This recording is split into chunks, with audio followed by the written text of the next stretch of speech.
আসসালামু আলাইকুম। সবাই কেমন আছেন? আলহামদুলিল্লাহ সবাই সুস্থ ও সুন্দর আছেন।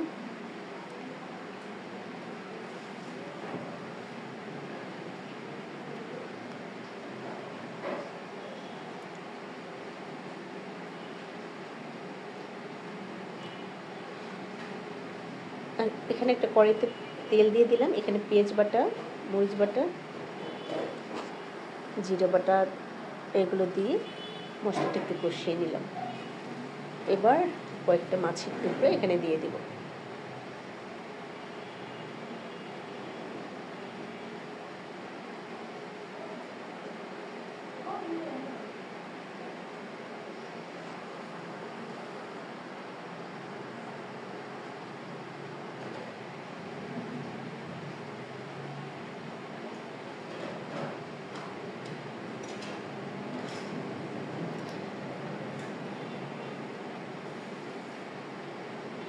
মাছগুলো রান্না হয়ে গেছে, একটু তুলে রাখবো, এই তরকারিতে দিব।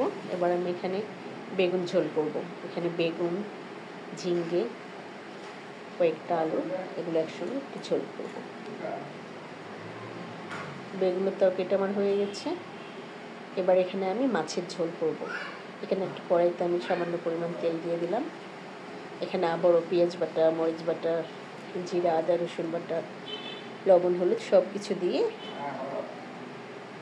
একটু কষিয়ে নেব।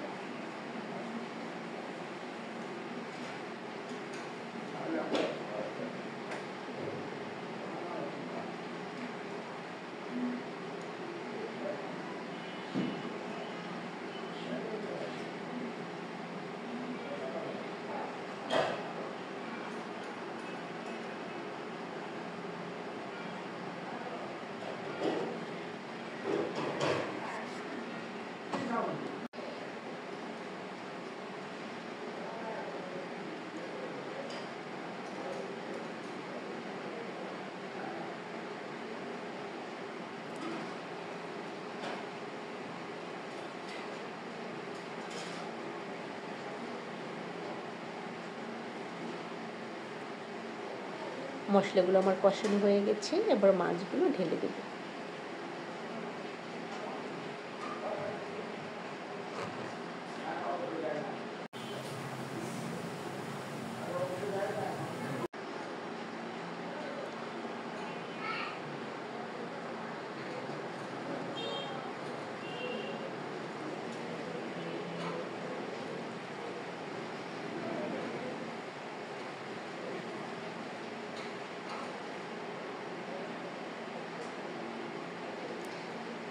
এই তো আমার রান্না হয়ে গেল। এখানে মাছের ঝোল,